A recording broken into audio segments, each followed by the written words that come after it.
Welcome, brave souls. I'm your storyteller tonight. Before we begin, don't forget to like the video and subscribe for more scary stories. Let me know in the comments where you're watching from and what time it is.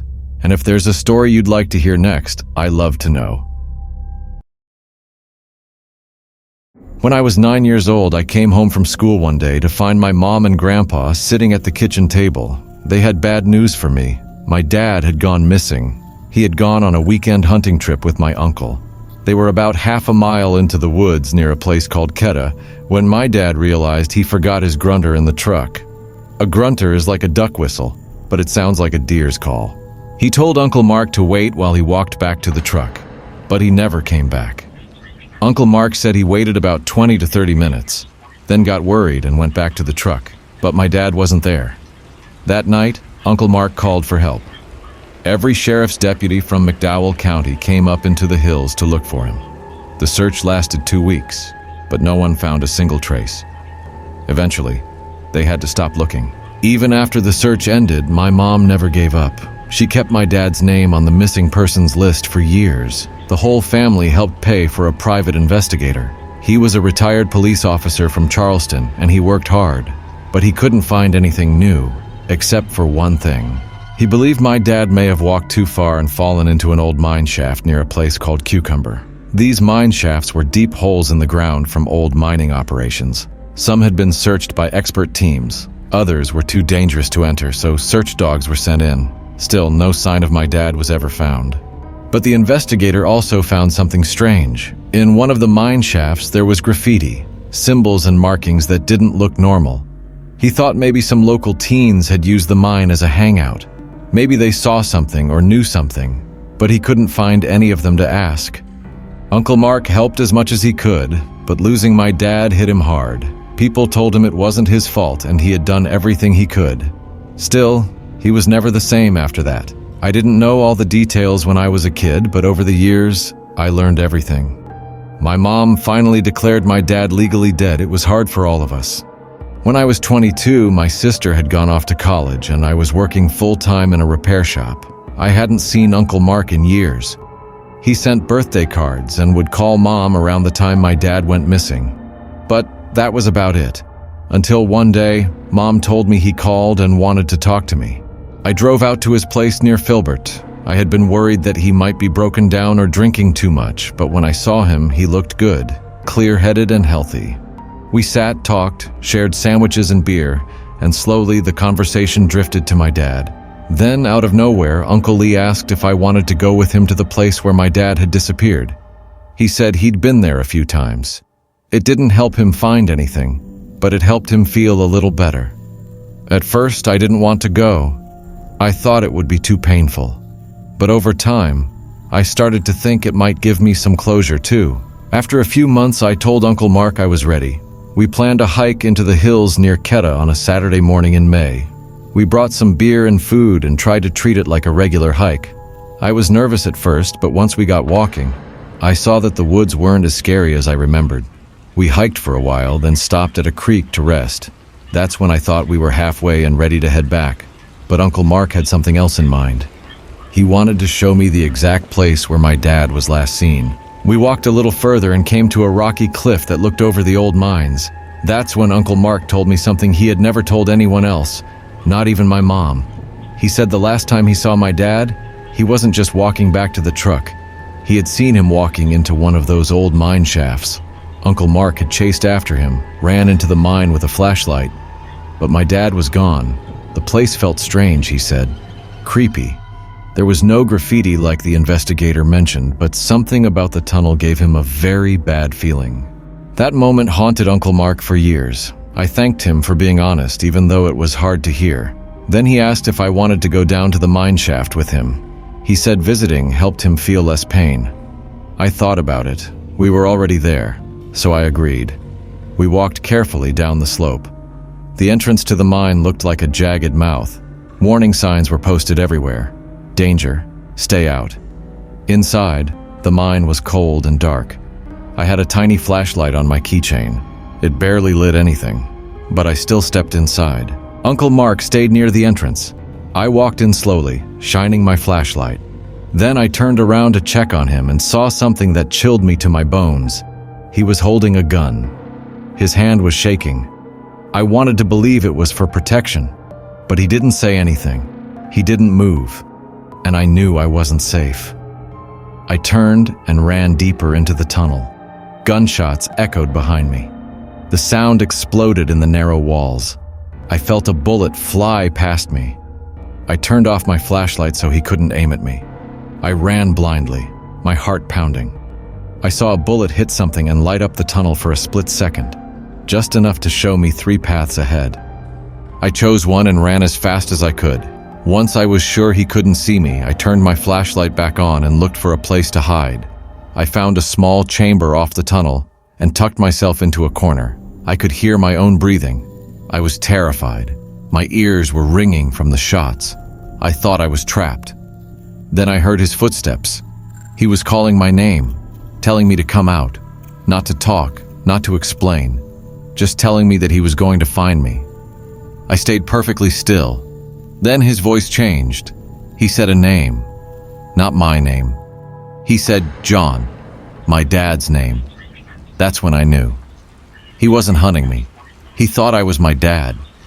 Something had broken inside Uncle Mark. He wasn't himself anymore. And then, something else happened. We both heard a sound deep in the mine, rocks shifting. Then a warm wind rushed past me. It smelled horrible, worse than death, like burning, rot, and something wrong, something ancient.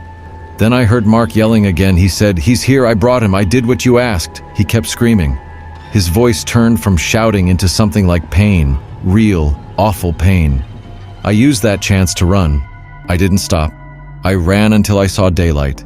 His screams faded behind me. When I reached my truck, I sat in the driver's seat, shaking. Later, I called the sheriff and told them everything. They searched the mine. They found bullet casings in our footprints. But Uncle Mark was gone, just like my dad. Now I believe.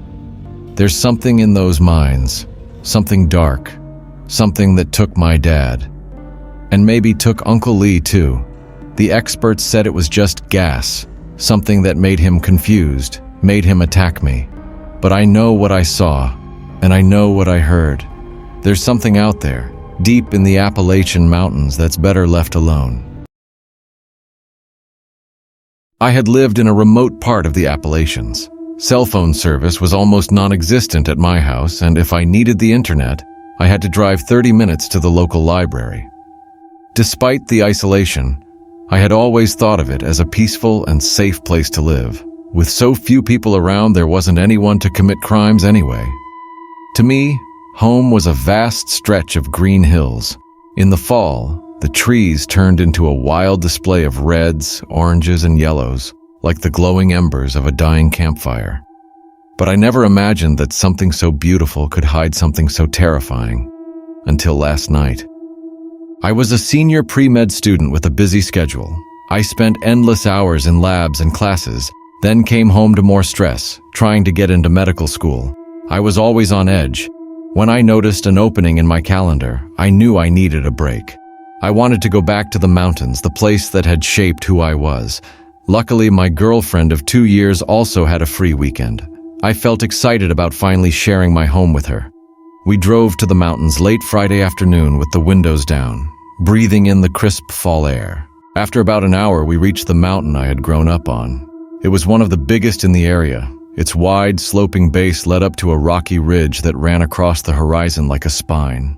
I shifted the car into 4-wheel drive and slowly climbed the rocky trail that counted as my driveway. We made our way through the forest until we saw the guest house. It sat about a quarter mile from the main house, clean and ready for visitors. A big contrast to our more cluttered main home. As we brought our bags inside, a light rain began to fall. The forest smelled sweet and earthy. My parents greeted us warmly, and we shared a home-cooked dinner filled with small talk and laughter. Around midnight, they said goodnight and left us alone in the guest house. My girlfriend, a city girl her whole life, was fascinated by the outdoors, especially animals. She loved hearing the distant howls of coyotes at night. I had lived in those woods long enough to master mimicking their calls. Most nights I could get a pack to howl back just by calling out from the window. We stood near the bedroom window and I let out a few loud howls. She laughed and winced a little at how ridiculous and loud I sounded. We waited for a response, but nothing came. I tried again. Still, nothing. Only my own echo returned through the trees. Maybe it's too cold, I thought. On a rainy, chilly night, the coyotes were probably curled up in caves or dens. Then, something answered. Coyotes could make strange noises, but this wasn't one of them. It wasn't a howl, it was a scream, high-pitched, sharp, and bone-chilling. It echoed through the hollow like a human scream. But not quite. The tone was too piercing, too unnatural. "What the fuck?" I whispered. My girlfriend jumped up. "What was that?" she asked nervously. "Bobcat, maybe," I said, though I didn't believe it myself. I let out another howl. The same scream tore through the mist again, closer this time. I grabbed my flashlight and shone it through the trees. The fog made it hard to see far. I moved the beam around slowly, and then I saw it. As a biology student, I knew a lot about animals. But this wasn't like anything I had ever studied. It stood on two legs, its body covered in patchy fur, with cloven hooves like a deer. Its upper half looked somewhat human, but bony and covered in uneven hair. Its skin was pulled tight over its ribs and spine. But its head was the worst. A strange mix of human and animal features. Branch-like antlers grew from the back of its skull. It moved strangely, its limbs thin, quick, and unnatural. And it was heading toward the porch. "Go the fuck upstairs, Anna," I shouted. She sprinted out of the room and up the stairs. I grabbed my shotgun. I stepped into the living room, which led to the porch, and pointed my flashlight through the door's window. That's when I saw its eyes. They were pale and empty, like the cloudy eyes of an old dog, but they were alive. Something ancient burned in them. Something wrong. They looked straight through me. I pulled the trigger. The shotgun thundered through the room. My flashlight hit the floor. But I didn't stop shooting. It felt wrong, almost like a sin, to shoot at something like that. Like it didn't belong in this world, but those eyes, they weren't human. They were evil. The beast screamed. So did Anna upstairs. I kept firing. Then, silence. It was gone. The house was filled with smoke and silence. I stood there, trembling, then rushed to call my parents on the landline. The next morning, my dad tried to joke about it. "Some night you had," he said with a chuckle. "Yeah, never seen a bear that close to the house," I mumbled. "Kinda pissed about the door," he said. "But a bear like that? You did what you had to." Poor Anna's too scared to stay the rest of the weekend, though. Now we're back at school, and I have no idea what to do. If I told my parents the truth, they'd think I was crazy. But I can't stop thinking about it. I can't leave them up there alone. That thing, it didn't feel like something that would die from a few shotgun blasts. It felt paranormal. Maybe writing this down will help me think clearly. Maybe someone out there has seen something like it before. Maybe someone knows what I saw. I grew up in a small Appalachian town tucked deep in the mountains, a place so quiet and isolated that most people have never heard of it. The kind of town where everybody knows everybody, where gossip spreads faster than the wind. You wouldn't find us on a travel brochure, and unless you had family there, you'd never have a reason to visit. Life moved slowly, and everyone knew everyone else's business. People waved when they drove past, stopped to chat at the store, and passed casseroles around whenever somebody fell ill. But behind all that small-town warmth, there was a rule, one we didn't question, one we never broke. No one went outside after dark. That rule wasn't written anywhere. It wasn't posted on signs, and no teacher ever stood in front of class and announced it. It was just something we grew up with, whispered by parents, enforced by families, and reinforced by silence when the sun went down. You didn't need a reminder. It was etched into you like instinct. When the shadows lengthened, when the sky turned orange and purple, people shut their doors, turned off their porch lights, and disappeared inside. My dad, Henry, was a man of few words. He worked at the mill from dawn till late afternoon, his clothes smelling of sawdust and sweat when he walked through the door. He'd sit heavily at the kitchen table with a plate of food in front of him and eat without much conversation. But no matter how tired he was, no matter how sore his hands, he always followed the same routine before night fell. He checked the locks, every door, every window. He slid heavy wooden bars across the back door and tested them twice. Then he sat at the table sharpening his hunting knife, the steady scrape of steel on stone filling the kitchen until bedtime. He didn't explain it, didn't need to. Watching him, I knew it wasn't just habit. It was protection. My mom, Elaine, was softer in her approach. Where Dad was silence and steel, she was words and gentle hands. She brushed my hair, tucked me in, and tried to make the rules feel less like a prison. "It's just not safe out there," she would say quietly, her eyes always drifting to the window. "The woods don't belong to us after dark." She never sounded panicked, never raised her voice, but the way she lingered on those windows told me enough. She was afraid. And it wasn't just my family. The whole town fell in line. Shops closed early, even on weekends. Church meetings ended before dusk. If you stood on Main Street when the sun dipped behind the ridge, you could watch as people hurried home, locking up with practiced ease. By the time the first stars appeared, the streets were dead. The silence wasn't just quiet, it was suffocating. No laughter from porches, no barking dogs, not even the rustle of footsteps on gravel. It was as if the entire town held its breath until morning. When I was younger, I didn't question it. Children rarely do. But as I grew older, curiosity gnawed at me. Why? Why couldn't we go outside after dark? What made the woods so dangerous? I asked my parents, but their answers were always the same. It's not safe. That was all I ever got. The other kids in town didn't know much more. Still, rumors floated through the schoolyard like smoke.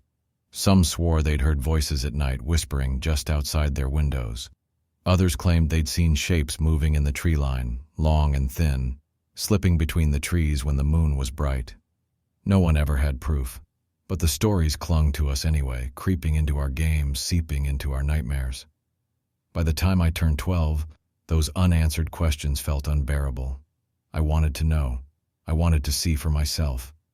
That summer night was heavy with heat. My parents had fallen asleep on the couch, the flicker of the TV casting shadows across the living room. My dad's knife sat on the table beside his hand, polished to a shine. From my bedroom, I stared out the window at the black wall of trees. They stood there at the edge of our yard like sentinels, tall and unmoving, their branches swaying just slightly in the night breeze. The sound of crickets filled the air, so loud it felt like a living pulse surrounding the house. I told myself it was just a superstition, a tradition carried on because no one dared challenge it. I told myself I wasn't afraid. That was the first time I decided to break the rule. I pulled on my sneakers, slid open the window, and climbed out into the humid air. The grass was damp beneath my feet, cool against my skin as I crept across the yard. Each step was slow, deliberate, and louder than I wanted it to be. My heart hammered in my chest, but I kept going. The sound of insects buzzed around me, louder than I'd ever noticed from inside. For a moment, it almost calmed me, like nature itself was reminding me the night was alive and harmless. But the second I reached the edge of the woods, everything changed. The crickets stopped, the breeze died, the leaves stilled. The night fell silent, completely, unnaturally silent. And in that silence, I stood frozen at the tree line. My breath shallow, my legs trembling, too afraid to move forward but too stubborn to turn back. The silence was wrong. It wasn't just quiet like when the wind dies down or when the world is calm. It was the kind of silence that presses in on you, the kind that makes your own breathing sound too loud, your own heartbeat feel like it's echoing outside your body. I stood at the edge of the woods, staring into the black tangle of trees, and every instinct screamed at me to turn around. But I didn't. I shifted 1 foot forward, my sneaker crunching lightly against the dry soil. That tiny sound, so normal, so human, seemed like a scream in the stillness. I froze, waiting for something, anything to happen. Nothing did. My chest felt tight, but I clenched my jaw and took another step. The woods swallowed me whole. The trees loomed taller than they ever had in the daylight, their branches locking together high above me, blotting out the stars. The path beneath my feet was uneven, and roots caught at my shoes like they were trying to pull me down. Every shadow looked alive. I could see nothing moving, yet the air was thick with the feeling that I wasn't alone. Then I heard it. My name. It came from deep within the trees, low and stretched out, almost a whisper but not quite. The sound curled around me like smoke, sliding past my ears and sinking into my bones. I froze. It wasn't the voice of my dad or my mom or anyone from town. It was flat, calm, steady, like whoever it was already knew I'd come. I spun around, my eyes darting toward the yard. Our house stood just a few steps away, its windows faintly glowing with the soft light of the TV. From here, everything looked normal, safe, familiar. But the voice called again, closer this time. My throat went dry. I took a shaky step backward, then another. The silence pressed down even harder, like the whole forest was listening. My lungs ached, begging me to run, but my legs felt heavy, sluggish, like the earth beneath me didn't want to let me go. I stumbled, my heel catching on a root, and crashed onto my hands and knees. Dirt clung to my palms. My heart pounded so hard I thought it might split open. The voice came again, and I swear I felt it more than I heard it. It slid into my head, smooth and patient, drawing my name out like a promise.